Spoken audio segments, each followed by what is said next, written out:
بسم الله الرحمن الرحيم الحمد لله رب العالمين الرحمن الرحيم مالك يوم الدين إياك نعبد وإياك نستعين اهدنا الصراط المستقيم صراط الذين أنعمت عليهم غير المغضوب عليهم ولا الضالين.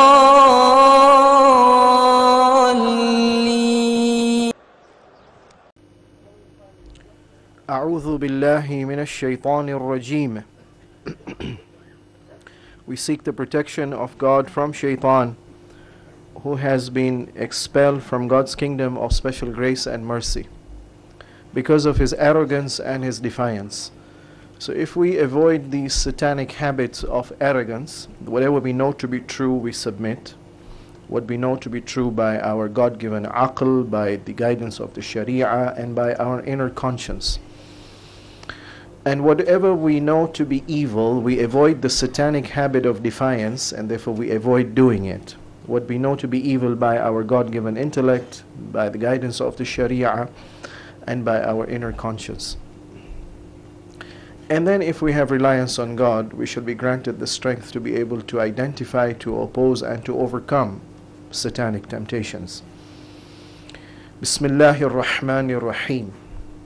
We humbly turn to God and ask for His special grace and guidance, because He is the all-perfect one. Nobody can achieve any perfection or goodness until and unless Allah wills it so.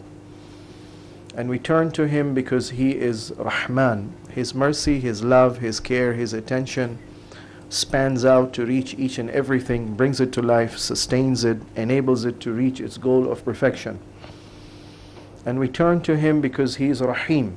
His extra grace and love, which is abundant, which is eternal, which is unimaginable, is available as support here in the dunya and as reward in the akhirah. But it's exclusive for those who believe in Him and who respond to His will and who live by His dictates and who are ready to die for it. Alhamdulillah. والصلاة والسلام على سيدنا ونبينا محمد وآله الطاهرين. And we send our salutations and greetings and our expression of love and loyalty to the Holy Prophet and to his holy progeny, who are the best guides for mankind till the end of time. Respected scholars, elders, brothers and sisters, Assalamu alaikum wa rahmatullah. Tonight we commemorate the memory of the eldest son of Imam Hussain alayhi salam, Ali al-Akbar. The identity of some individuals unfortunately remains hidden except for specific circumstances where they are allowed to glow and allowed to show themselves.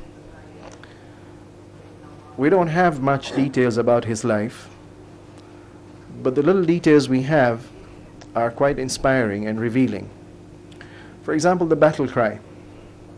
When he goes to the battlefield, he's proud to announce himself to be Ali, the son of Hussein, the son of Ali. But then he says, we will never be ruled by the corrupt, incompetent, deviant leaders. Nahnu wa baytillahi awla bin nabi. We are the more deserving and the more righteous as the God-appointed leaders, not these corrupt, deviant leaders. Wallahi la yahkumu fina ibn ad-da'i. I swear by God that will not rule over us these illegitimate, both by birth and by the manner in which they have grabbed power and they exercise their power over the ummah. And therefore, notice the boldness and the assertion with which they declare the leaders to be illegitimate.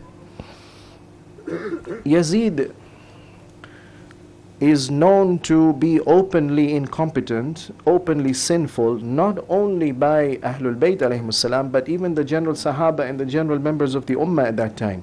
In fact, even members of the Bani Umayyah, in fact, even supporters of Bani Umayyah knew about it. It was a public secret, if at all it was a secret.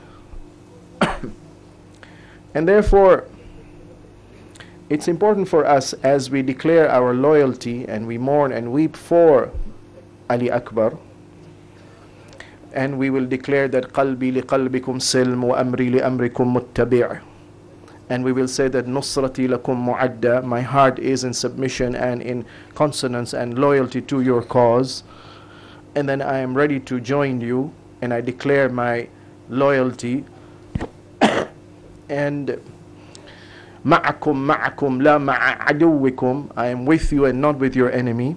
So we need to identify the qualities of the enemy, and we need to distance ourselves from those qualities.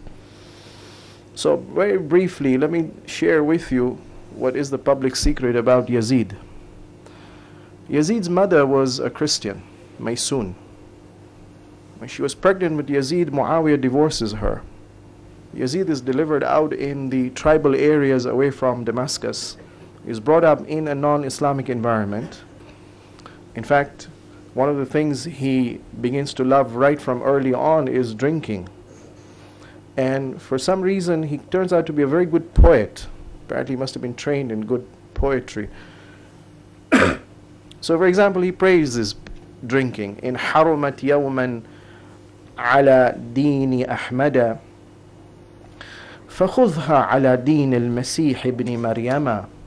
Well, if alcohol is prohibited in the deen of Ahmed, but in the deen of Isa, son of Mary, it is legitimate to drink. Again, that's a distortion. According to our traditions from the Imams alayhimus salam, there is no faith and no religion but that alcohol is going to be prohibited in that faith. The sixth old Imam says, مَا بَعْثَ اللَّهُ نَبِيًّا قَطُّ, there is never ever a prophet sent to a community إِلَّا وَفِي عِلْمِ اللَّهِ عَزَّ وَجَلَّ, but that it is decreed finally that إِذَا أَكْمَلَ لَهُ دِينَهُ, when the teachings will be gradually promulgated and propagated and declared, and all the teachings will be delivered, that finally كَانَ فِيهِ تَحْرِيمُ الْخَمْرِ, definitely there will be prohibition of alcohol. It's logically impossible for the deen of God to address the human being and the intellect of the human being, and then not to warn him about the very dangers that his intellect faces from certain lifestyle habits, for example, drinking. So when he comes to power with his background, drinking is something which is prevalent. The court, Yazidi court, was even penetrated by, unfortunately, non-Muslims. They were in proximity. Damascus is in proximity to the Byzantine Empire, and he had advisors in a very close councils from these non-Muslims who were into drinking and into music. For example, Sarjaun, who was his advisor about the message that should be sent to Ibn Ziyad about how he should treat Imam Hussain alayhi salam. And Sarjaun claims that I've got a message from Muawiyah before he died. You weren't there in town, but I got this message from him. Or the Christian poet Akhtal praises sinful lifestyle, drinking, music. Muawiyah, in order to establish credibility for Yazid, he creates a scenario where Yazid is supposed to go for jihad, and he is supposed to lead jihad and then come back with medals of honor and victory. They go to the battlefield. Unfortunately, the army is afflicted by an epidemic. They develop fever and pustules. Yazid says, "Ma in ubali bima laqat jumu'uhum." It doesn't bother me what has happened to the army. Bil ghaz qazuna min humma wa min mumi wa indi ummi kulthumi. I don't care what has happened to them, so long as Kulthum is with me. That was his lover on that trip. Mas'udi, the historian, says that during Yazid's time, during Bani Umayyah time, this debauchery And this indulgence spread to the point that even the holiest of the cities, Medina and Mecca, music was being played. Musical instruments were being used. And they sing, يَلْعَبْ بِالْكِلَابِ. He plays around with animals, monkeys and dogs. خِفْنَا, we had khawf and fear. أَن نُرْمَى بِالْحِجَارَةِ مِنَ السَّمَاءِ. We were afraid any moment punishment would come down on us at the time period when we were with him. يَنْكِحُ الْأُمَّهَاتِ وَالْبَنَاتِ وَالْأَخَوَاتِ. He's free in his sexual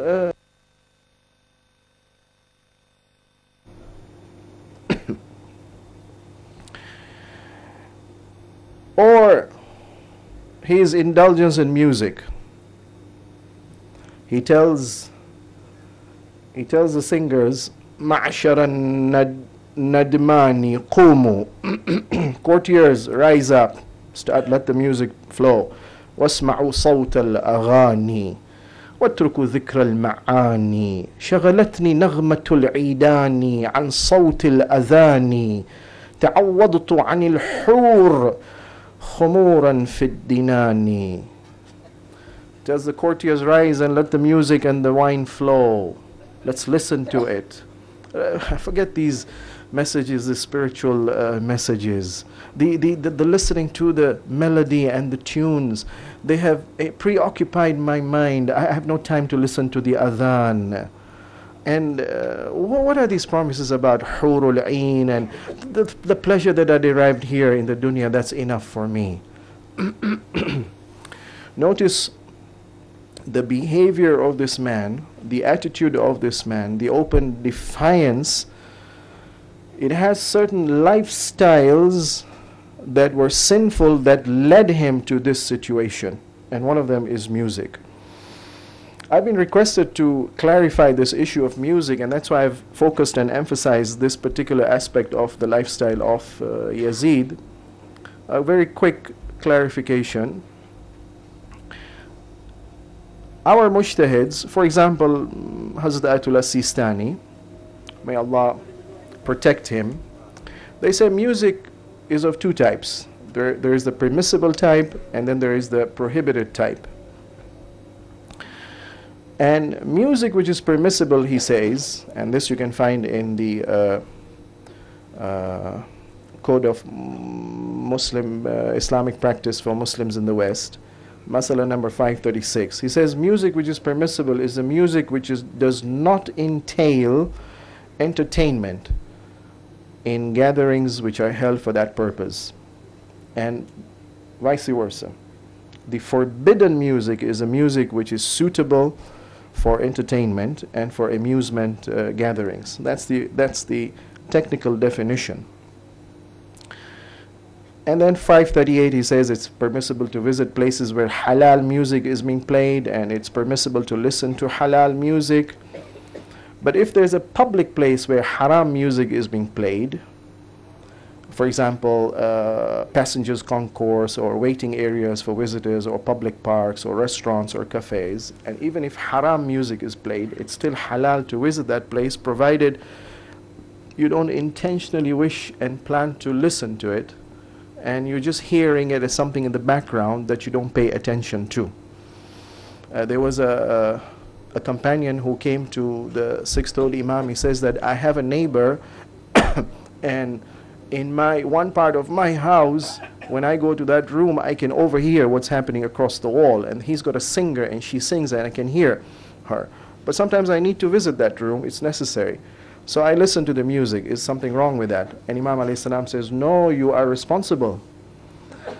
Inna sam'a wal basara wal fu'ada. Imam Ali then invokes this ayah of the Quran that the eyes and the ears and the heart, kullu ulaika kana anhu mas'ula. You will be held responsible for what you see and hear and you think about if you deliberately seek it. But if you're caught in a situation where it's not planned and therefore you don't pay attention to it, you're busy in the purpose for which you're visiting that place, then you won't be held responsible.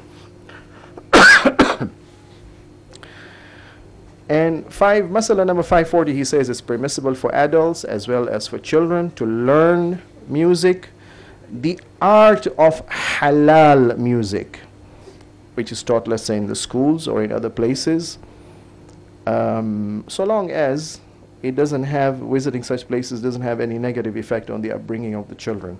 And finally, Masala number 542, he says it's not permissible, however, to recite the Holy Quran or the marthiyah or the nawha or the du'as or the qasida in a tune which is commensurate and corresponds to the halal, to the haram tune. In fact, elsewhere he says it becomes doubly haram. Because number one, you have adopted the haram tune, and number two, you have disrespected the sacred message contained in the Quran or the hadith or the dua or the marthiyah or the qasida or the nawha. You have disrespected and desecrated it by rendering it at the haram tune. The one music which is allowed as an exception is singing amongst the females in wedding celebrations, but provided no haram musical instruments are used, number one, and provided no haram lyrics are used, number two, and provided there is no haram mixing of males and females such that the males listen to the excitatory voice of the female song, number three. Yet despite all this, some mujtahids allow it. Agha Sistani says ihtiyat wajib, no, even that should be avoided. So the big question is, what is this rule about music and what is the basis of it? In the Quran, in Surah Luqman, chapter 31, ayah number 6, Allah describes the prohibition of music in the most detailed manner in any verse in the Quran. وَمِنَ النَّاسِ, Allah says, and amongst the people there are some, مَنْ يَشْتَرِي لَهْوَ الْحَدِيثِ, there are some who come and purchase and procure diversionary, distracting discourse. It's a broad term that can include stories, narrations, novels, magazines, music. The riwayah interprets this to include music. وَمِنَ النَّاسِ مَنْ يَشْتَرِي لَهْوَ الْحَدِيثِ لِيُضِلَّ عَنْ سَبِيلِ اللَّهِ, so that he may divert and deviate people and the listeners away from the path of God, from the message of God. بِغَيْرِ عِلْمٍ, and the message is not based on any strong, logical, philosophical foundation. وَيَتَّخِذَهَا هُزُوًا, in fact, he takes the message of the Quran and the religious message, he takes it as a joke, he mocks at it, he jests with it. Notice what Yazid did. Nadr bin Harith, it is said that he used to visit and cross over into the Persian Empire and bring back from them the legends and the myths of Rustam and Isfandiar and the stories of the Shahs. And then he would come and narrate. He says, why are you listening to the Quran? The story of Ad and Thamud and all the prophets. Let me give you a more interesting story. And he would give them the alternative. And this ayah was revealed to say that don't listen to these which are untrue. In fact, they will deviate you from the straight path. In fact, they'll make you mock at the faith. In fact, they have no foundation. So he said, what is the Prophet, what are they promising? They're promising you the fire of hell and the tree of Zaqqum.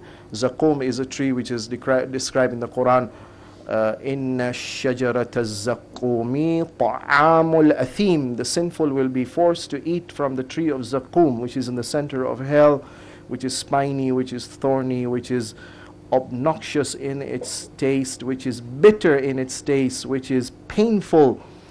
So it's a description of punishment. It'll be in the center of the fire, burning fire, unbearable fire, not very far off, very sticky fire, fire which will keep on burning permanently, and every time the skin, the pain-sensitive skin, when it gets burnt, a new skin will be built, the Quran says. It will be refreshed all the time. In fact, no, you will not only burn from without to within, you will even burn from within to without. With all this description, no. You know what the zaqum is? And he prepares some sweet dish of dates and butter and he presents that. This is the zaqum which the Prophet is talking about, mocking at the faith. And this is exactly what Yazid also was doing. After the music, he says that, well, what is this adhan? What is this hur? This pleasure, the wine and the women and the music, this is the pleasure, which is the true pleasure. You reach a point where truth is no longer important for you. The imaginary world is more important. In fact, you begin to object, you begin to reject. No, you begin to disgrace and disrespect the truth. That's the ultimate end result of the music which is mentioned in the Quran. In the next ayah, Allah then continues by saying that the end result is these people, when they are now given the right message, they pretend as if they never heard it. وَإِذَا تُتْلَى عَلَيْهِمْ آيَاتُنَا وَلَّا مُسْتَكْبِرًا. When our signs of truth, which should awaken them, when they are recited onto them, they turn their face away. They don't want to listen.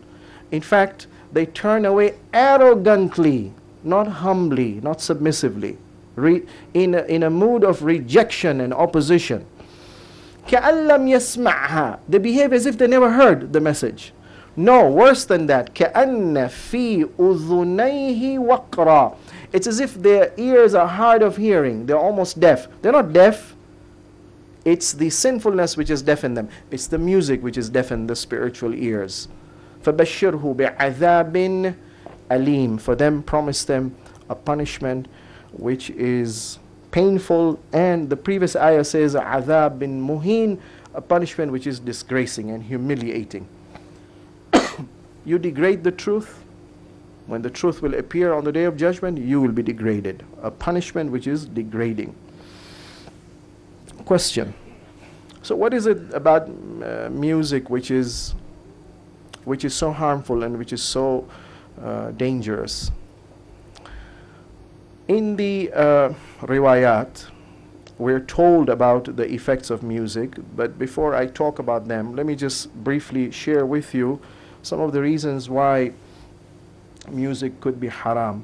One, of course, is the effect that the lyrics has on the listener. Number two is the effect that the beat and the rhythm and the melody has on the listener. Number three, of course, is the musical instruments. And number four are the musicians themselves as role models. Musicians. Because music tends to attract the individual, they tend to look up to the musicians as heroes who have to be emulated. I like to give this example, but I'm sure in modern times there may be worse examples. Madonna, back in the 80s and the 90s, she was one of the biggest music stars. She's not faded away, she's still there. And she came on the scene in the mid-80s, but she attracted the teens and the pre-teens, projecting an image of an innocent girl with suggestive behaviors and projecting an image, a positive religious image. The album release was The Virgin, which had got nothing to do with Mary the Virgin, of course. And she had a particular dress code where the underwear becomes the outerwear, and a particular hairstyle and lacy dress and the movements and the gyrations of the body and the smile and the movement of the tongue. I'm sorry, I can't describe everything. And she was admired. She was admired as the liberator, as the crusader for liberating women from oppression.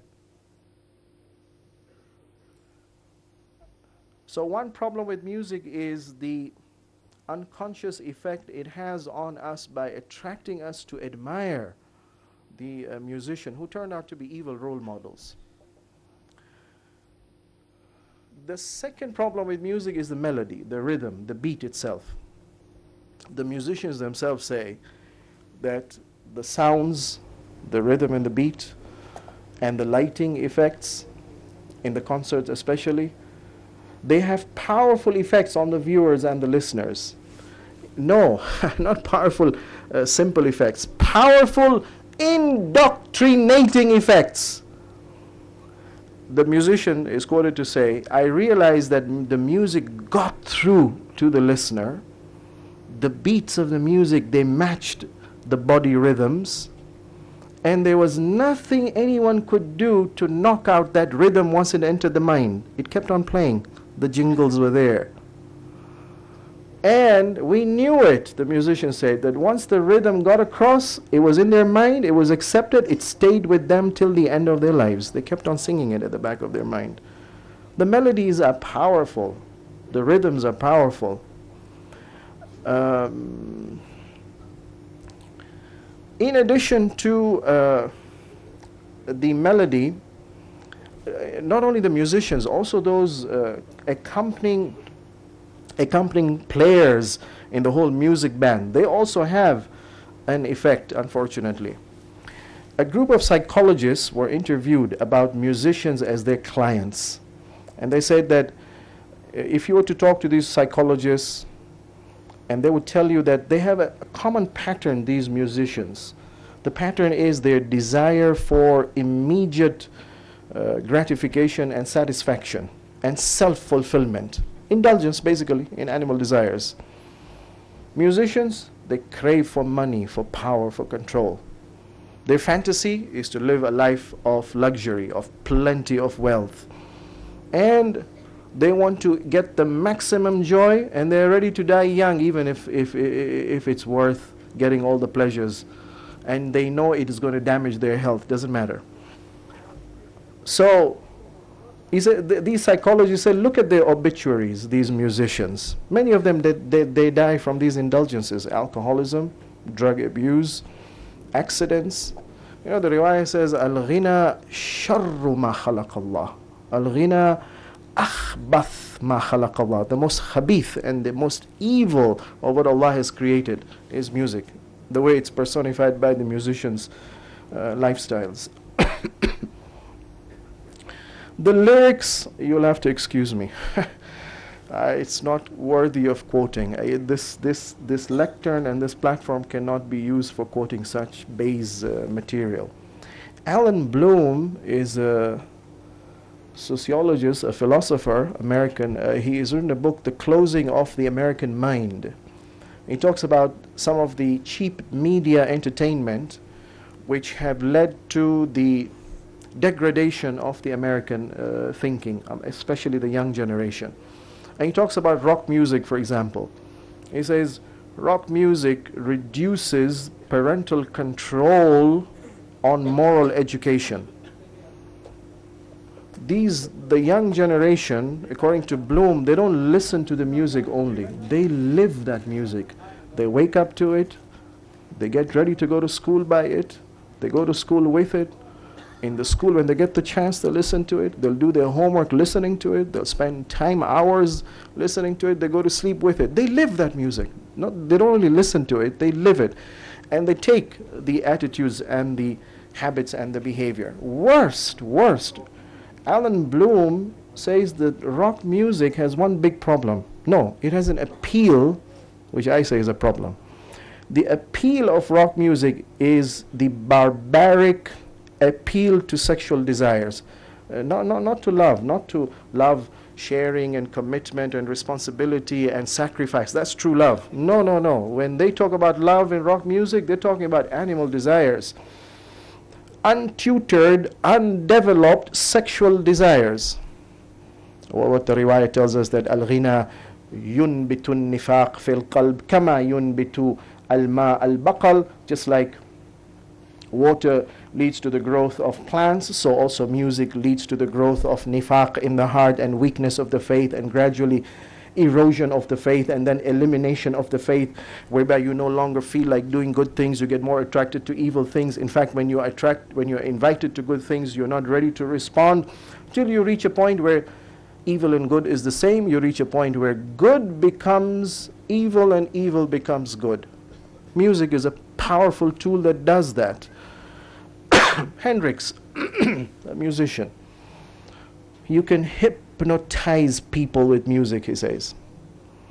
And when you get them, once they're hypnotized, they're weakened. And once they're at their weakest point, you can preach into their subconscious what you want. the garbage that they have in their lyrics. The secret power of music. David Tame says that the precise nature of any musical work is the emotional state of the composer and the performer. What does music do? The composer enters into a particular mental emotional state and expresses himself in the lyrics. Through the tools of the musical instruments and the melody and the tune and the rhythm, he then lowers the inhibition of the listener and the viewer. Once the listener is responsive and weak, the lyrics are transferred. In essence, this emotional mental state of the musician, through the power of the music, enters the listener, and it tends to mold us and shape our consciousness according to itself, according to the composers. In other words, through music, parts of the musician's soul becomes part of the consciousness assimilated by the listener and the viewer. The riwayah says, "Man asgha ila natiqin faqad abada." Whosoever listens to a powerful speaker, it's as if he has worshipped him. فَإِن نَطَقَ عَنِ اللَّهِ فَقَدْ عَبَدَ اللَّهِ وَإِن نَطَقَ عَنِ الشَّيْطَانِ فَقَدْ عَبَدَ الشَّيْطَانِ. Depends on the speaker now. If he's speaking to you on, with the messages from God, you have the message of God entering your unconscious. When he's talking to you about the message from the devil, you become part of the devil's follower. And music is one of those powerful tools. So what are the messages? I won't read the lyrics, but I'll give you the message in decent terms. Because the youth are eager to learn, and because the youth are open-minded, but unfortunately their power of distinction and discernment of what's good and bad has not yet been perfected and matured enough, they become susceptible, they're vulnerable. So, kid, go ahead in life. Anything you feel is right, go ahead and do it. If it feels good, do it. Don't worry in the world about anyone but yourself. Not the teacher, not the preacher, not the government, not the police, not your parents. It's you who has to decide what's good for you. Have a good time. Have a good time, anytime, every time, with anyone, with everyone. But be careful, don't catch anything. So that's a free license now of promiscuity. The appeal to the youth. So the teens are told, teenager, I know you're confused. I know you're growing up and you've got questions in your mind. Come with me. I have answers for you. I can guide you. And if anyone thinks that they are smart, that they are strong, that they have the power of distinction and discernment, that they can control and they can listen but not be affected, they're fooling themselves.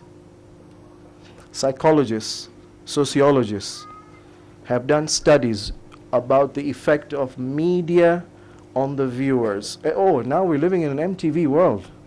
It's not only music, listening to music, it's watching music now. The power of the media has been studied by psychologists. And the analysis that was done by psychologists was that the majority of these musical pieces, unfortunately, contain violence, message about violence, about teenage drugs, about sex. Let me share with you a couple of these studies. Dennis Kenrick and Sarah Gutierrez, they did a study on university students. So they took a photograph and they said that, we have a new friend who's come on the campus and we're looking for a date for this person. We found this female, this girl. What do you think about her? But what the researchers did is, before they asked the interviewees, before that they allowed them to watch programs, two types of programs. Programs where they had very attractive females in musical shows. And then they were asked this question.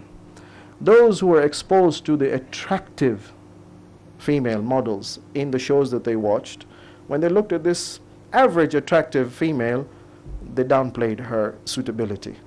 Those who watched an ordinary neutral program, they rated her as average good.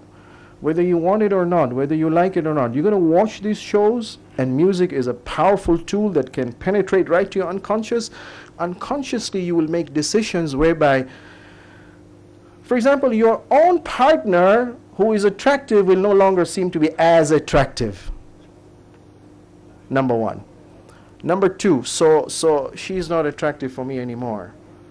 Number two, the second effect is the other one is more attractive. The grass is greener on the other side of the lawn.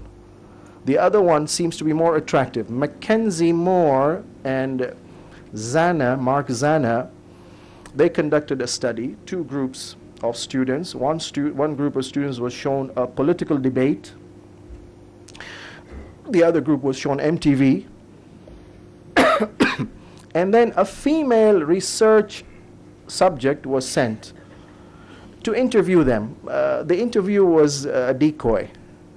Once the interview was over, the students were asked several questions about the interview. Finally, the question was asked, how would you rate the woman who came to interview you?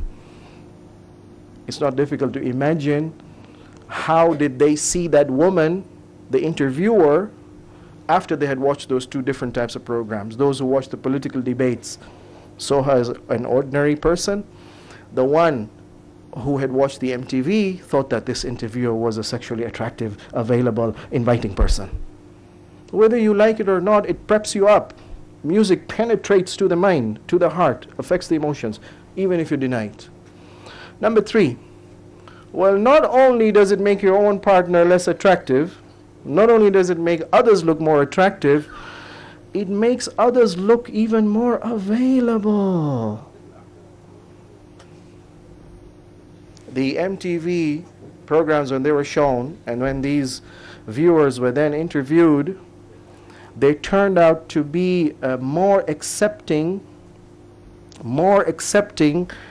of use of aggression in sexual relationships versus those who were not exposed to this.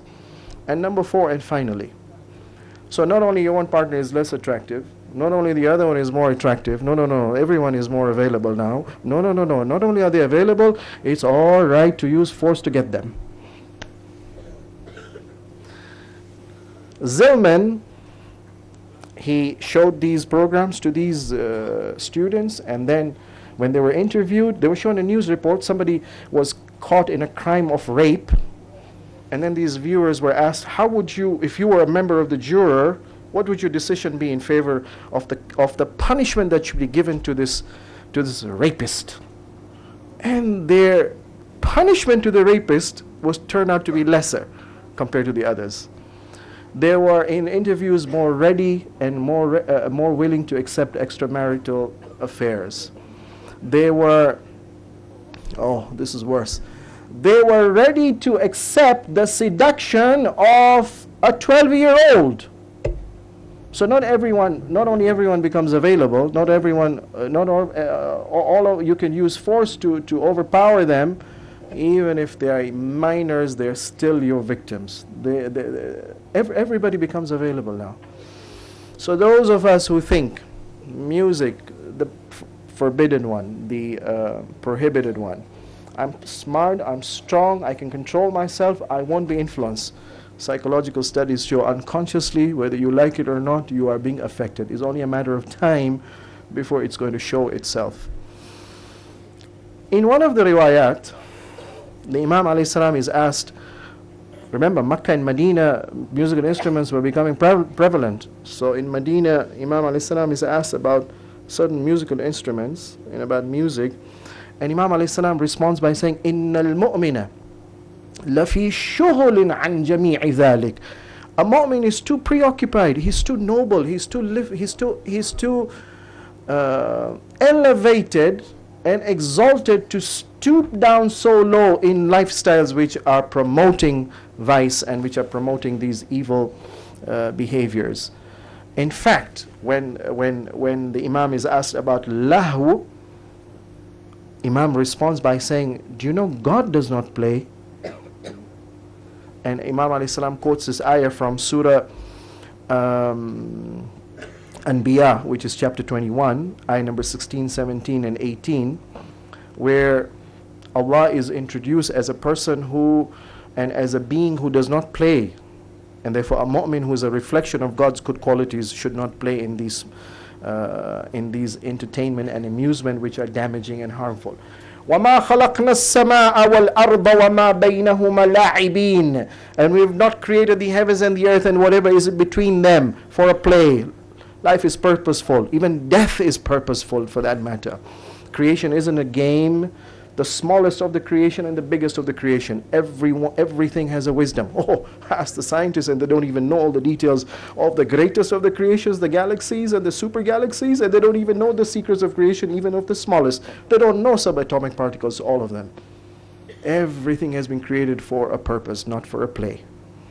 لو أردنا, and in case you think if we wanted to play, Allah says, لو أردنا أن نتخذ لهوا, if we wanted to play a game, لَاتَّخَذْنَاهُ مِنْ لَدُنَّا إِن كُنَّا فَاعِلِينَ.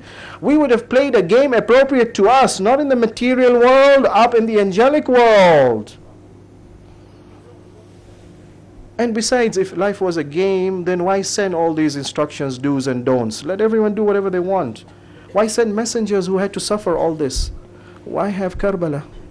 Why have the son of Imam Hussain sacrifice? Oh, this is not a game. Life is not a game. A mu'min is not the one who engages in low, indulgent, evil lifestyles. In fact, Imam alayhi salam then continues in the next ayah, ayah number 18, in the same surah, where Allah says, بَلْ نَقْذِفُ بِالْحَقِّ عَلَى الْبَاطِلِ. In fact, we hurl, just like a stone, the truth on the falsehood, on the batil. فَيَدْمَغُهُ. This batil will be crushed by this haqq. فَإِذَا هُوَ زَاهِقٌ. And then you see batil will disappear. Batil is just a facade, it's an appearance. Evil, if it has power, it's just temporary, it's superficial. It has to be opposed. And once it is opposed with the truth, the very foundations of the universe, this physical world is a small, minuscule of the grand universe, which is non-physical. The whole of the rest of the universe is based on the truth. All the laws that govern the physical universe are based on the truth. There's some who are evil, misusing, abusing their power, temporarily being allowed to do so as a test from God. It's a matter of time before those who seek the truth find it, live by it, and are ready to fight for it, oppose the evil, and you'll see the evil empire crumble. فَإِذَا هُوَ زَاهِقٌ.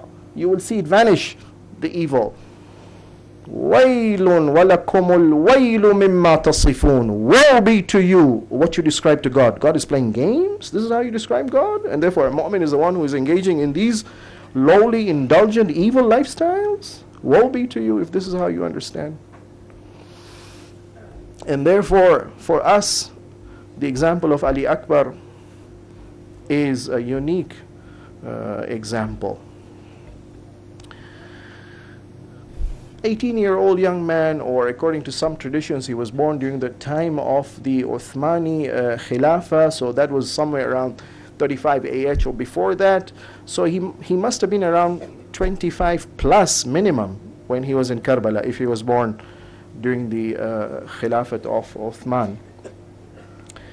The amazing thing about Ali Akbar is his conviction that he displays in one of the stations on the movement between Mecca and Kufa, and before they come to Karbala, there's a place known as Tha'labiyya.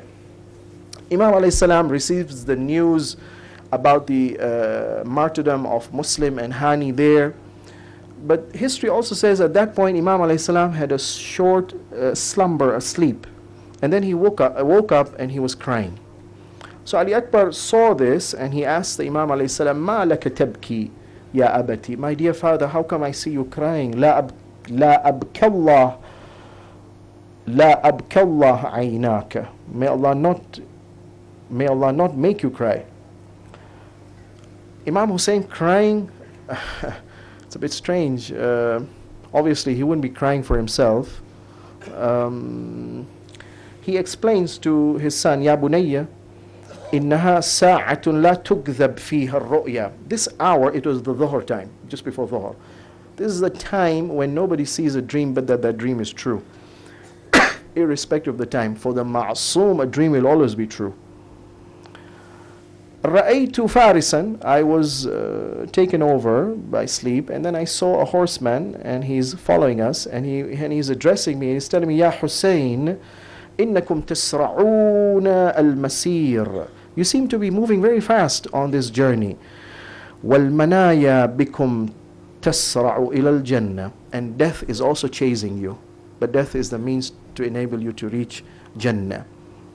When I heard this in my dream, عَلِمْتُ أَنَّ أَنفُسَنَا نُعِيَتْ إِلَيْنَا. I knew death is very near for us. So he woke up crying.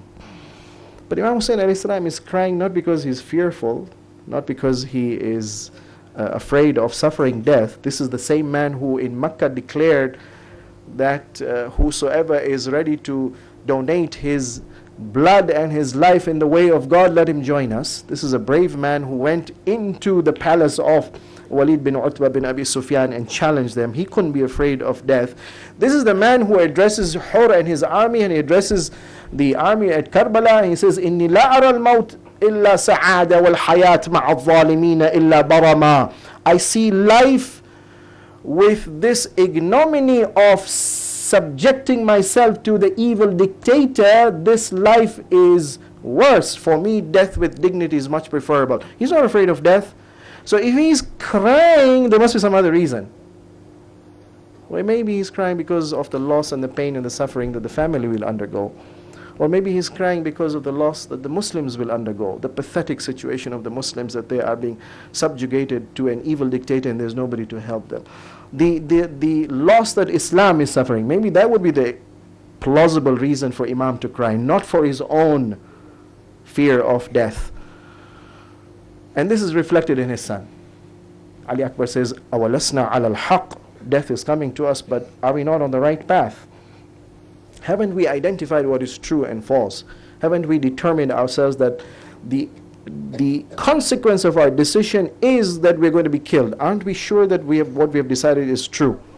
بَلَا يَا بُنَيَّ وَالَّذِي إِلَيْهِ مَرْجَعُ الْعِبَادِ. I swear by the one to whom all of us will go back to. Our decision is correct.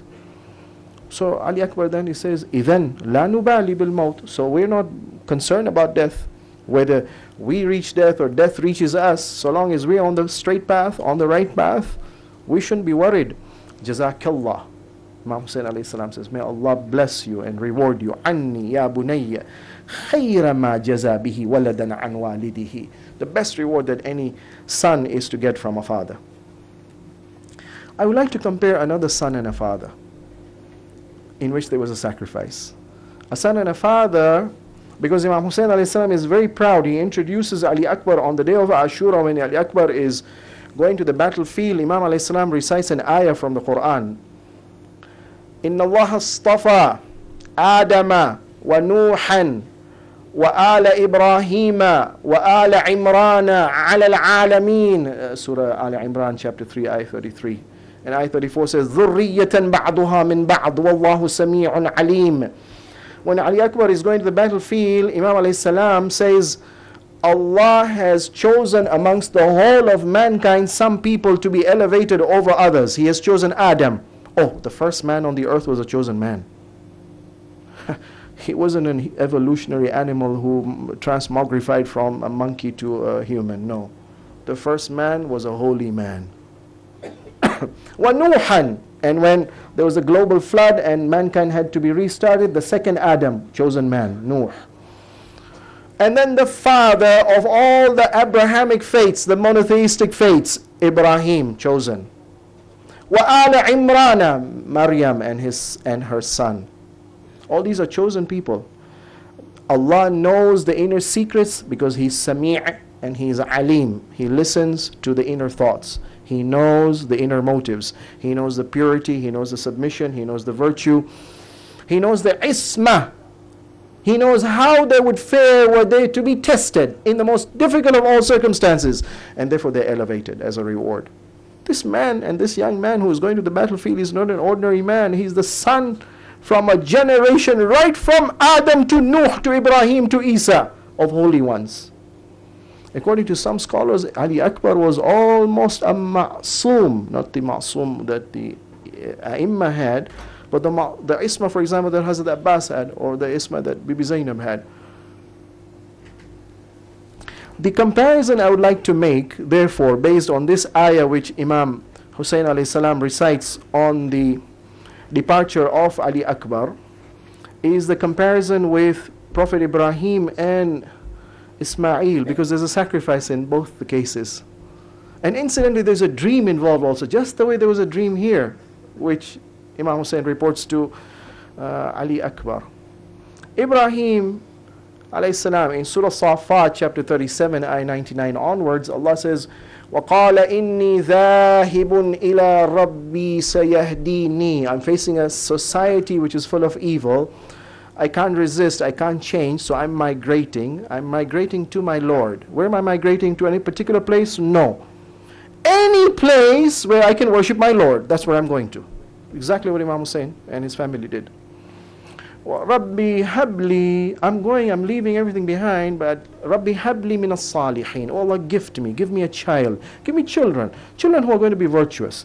To pray for children, and children as gifts, and that also that they should be virtuous, or not that they should be intelligent and pretty and handsome. No, these are secondary issues. If given, alhamdulillah. If no, doesn't matter. What's more important? Salihin. They should be virtuous.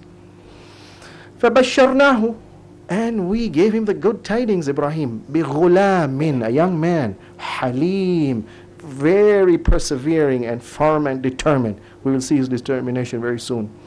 Ghulam, the same ghulam, Imam Hussain alayhi salam says, oh Allah, be a witness, there's a ghulam going to the battlefield. أَشْبَهُ النَّاسِ بِنَبِيِّكَ خَلْقًا وَخُلْقًا وَمَنْطِقًا. فَلَمَّا بَلَغَ مَعَهُ السَّعْيَ, ayah number 102 says, when this young boy grew up to a level of maturity, physical maturity, mental maturity, emotional maturity, social maturity, he was mature now. قَالَ يَا بُنَيَّ, my son, shut up and sleep down, I got to chop your head off. I've got a decision to make in life. I'm going to discuss it with you. Look at how a father discusses with his teenage son. He's mature now. Give him the respect. Discuss with him. My son, I want to seek your opinion. Inni ara fil manami, I have seen a dream, not once, twice, several times. It keeps on repeating itself. Anni azbahuka, I'm slaughtering you. That's my dream. Fanzur madha tara, tell me what is your opinion and your view about this. Excuse me, my dear father, I think, you are, dreams, you can't trust dreams. Dreams are sometimes they're from Satan. Dreams, what are you being asked to do in a dream? To come and slaughter someone? You can't kill a son? That's atrocious, father. You must revise your view about your dream.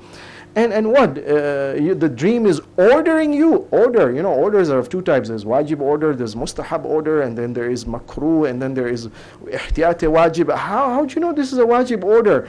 And besides, if it's wajib, it's not dhuhr now, it becomes qaza at maghrib. We've got hours. Why do you want to do it now? He could have said any of these things to deflect. But look at the answer of the young man.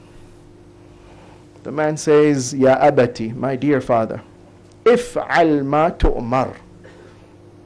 Go ahead, whatever you've seen in your dream, I trust you. You're a wise man, you're a God-fearing man, you're a truth-seeking and truth-submitting man. You cannot be fooled by shaitan. If it's a dream and a vision and a message from God. It's a message for sacrifice, I accept it.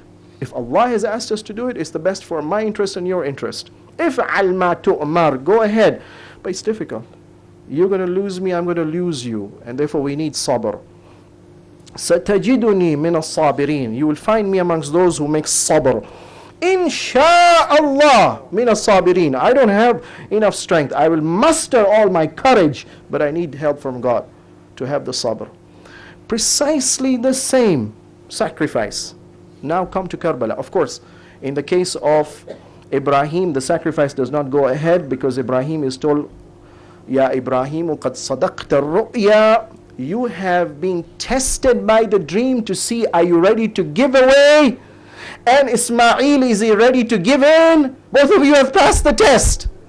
But in Karbala it was different. Ali Akbar comes and seeks permission. فَاسْتَأْذَنَ أَبَاهُ, oh dear father, I ask you permission to go to the battlefield. Imam Hussain doesn't say, wait my dear son, you are my dream of the future. You are so young, you're so energetic, you will be good for Islam later on. Let me die, you will remain alive. You're the one who's going to spread the message. No, the moment the question is asked, immediately he says, go ahead. This is Hussein's bravery, this is Hussein's sacrifice, this is his contribution for Islam. The moment permission was sought, immediately granted. Allahumma ishhad. He makes a dua. Allahumma ishhad ala ha'ula'i al-qawm. فَقَدْ بَرَزَ إِلَيْهِمْ غُلَامٌ أَشْبَهُ النَّاسِ بِنَبِيِّكَ خَلْقًا وَخُلْقًا وَمَنْطِقًا. Oh Lord, be a witness to the depravity of these people. To him is now going a young man who is the most resembling to your prophet in appearance, in character, in his thoughts. You know, we don't have in history somebody who resembles the prophet as totally as this. The holy lady Fatima, we are told she resembled the prophet in his gait. Imam Hassan alayhi salam resembled the holy prophet in his haiba and his awesome character. Imam Hussain alayhi salam resembled the holy prophet in his bravery, in his generosity. But somebody resembles the prophet in character? No. In his appearance? No. In the manner in which he speaks. Kunna idha ishtaqna an nanzura ila nabiyyika. Whenever we wanted to see the prophet, we would nazarna ila wajhihi. We would look at this young man. And now this people, they have stooped so low that they don't even respect the prophet and somebody who resembles and represents the prophet. Ali Akbar enters the battlefield and his battle cry, أنا علي بن الحسين بن علي نحن وبيت الله أولى بالنبي من ذاك شبث وشمر الدني والله لا يحكم فينا ابن الدعي أضربكم بالسيف أحمي عن أبي ضرب غلام هاشمي علوي. I am Ali, the son of Hussein, the son of Ali. Pride and always honor by Ali ibn Abi Talib. And I swear by God and the God of the holy house, we are more righteous to be the leaders. How could you be so blind as to come under the dictatorship of this evil despot? Where are you people? Not this Shabath bin Raba'i, not this Shimr bin Dhil Jawshan. Their lifestyles are known. They don't deserve to be leaders. Wallahi, I swear to you with every drop of my blood, we will never allow these illegitimate evil rulers to control us. I will fight against you. I will use my sword till my sword breaks, but I will not break. I will defend my father and what he stands for. ضرب غلام هاشمي علوي. If you don't know who the Bani Hashim are, you will see it in my presence and in my fight. But Ali Akbar was no ordinary person. Ali Akbar was the representative of Imam Hussain directly. If there's one man the enemy was going to target with all its force, Ali Akbar. And if there's those few people who have been attacked and chopped up, one of them is Ali Akbar. He fights bravely and after a little while comes back to the camp.